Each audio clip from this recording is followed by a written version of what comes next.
नमस्कार, आप देख रहे हैं ब्लू एक्सप्रेस न्यूज। में हूं आपके साथ शालिनी। आओ बढ़ते हैं आज की बड़ी और खास खबरों की ओर। मधुबनी से पीएम मोदी ने दिया आतंकियों को कड़ा संदेश। बोले, आतंकियों को मिट्टी में मिलाने का समय आया, कल्पना से भी बड़ी सजा मिलेगी। पहलगाम अटैक के बाद गुरुवार को बिहार के मधुबनी पहुंचे पीएम मोदी ने कहा, पहलगाम के दोषियों को मिट्टी में मिलाने का समय आ गया है। आतंकियों को कल्पना से भी बड़ी सजा मिलकर रहेगी। आतंकी हमले में किसी ने अपना बेटा खोया, किसी ने भाई, किसी ने जीवन साथी खोया। इनमें से कोई बांग्ला बोलता था, कोई कन्नड़, कोई गुजराती था, कोई बिहार का लाल था। आज सभी की मृत्यु पर कारगिल से कन्याकुमारी तक हमारा आक्रोश एक जैसा है। पहलगाम आतंकी हमले पर पीएम मोदी ने दुनिया को मैसेज देने के लिए मंच से अंग्रेजी में कहा, हम उन्हें धरती के अंतिम छोर तक खदेड़ेंगे। आतंकवाद से भारत की आत्मा कभी नहीं टूटेगी। आतंकवाद को सजा मिलेगी। न्याय सुनिश्चित करने के लिए हर संभव प्रयास किया जाएगा।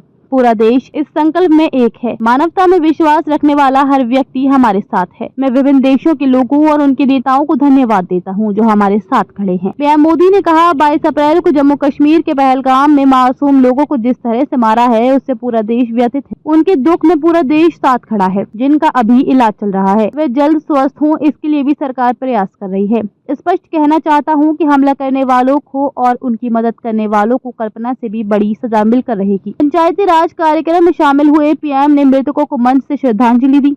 उन्होंने कहा कि अपनी बात शुरू करने से पहले मैं आप सबसे एक प्रार्थना करना चाहता हूं।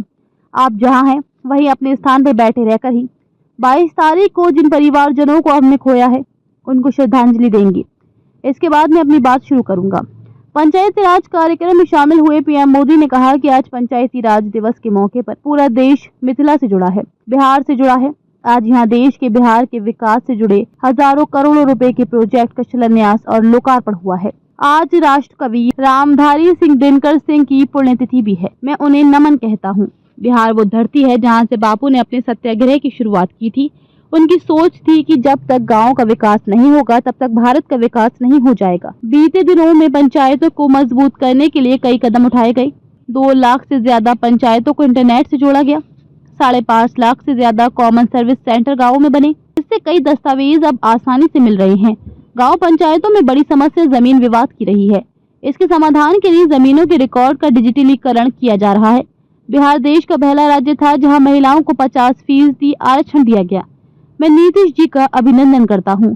बड़ी संख्या में आज दलित, पिछड़े, अति पिछड़े समाज के बेटियां सेवाएं दे रही हैं। यही लोकतंत्र में सबसे बड़ी भागीदारी है। लोकसभा और विधानसभा में महिलाओं के लिए 35% आरक्षण का कानून भी बनाया गया है।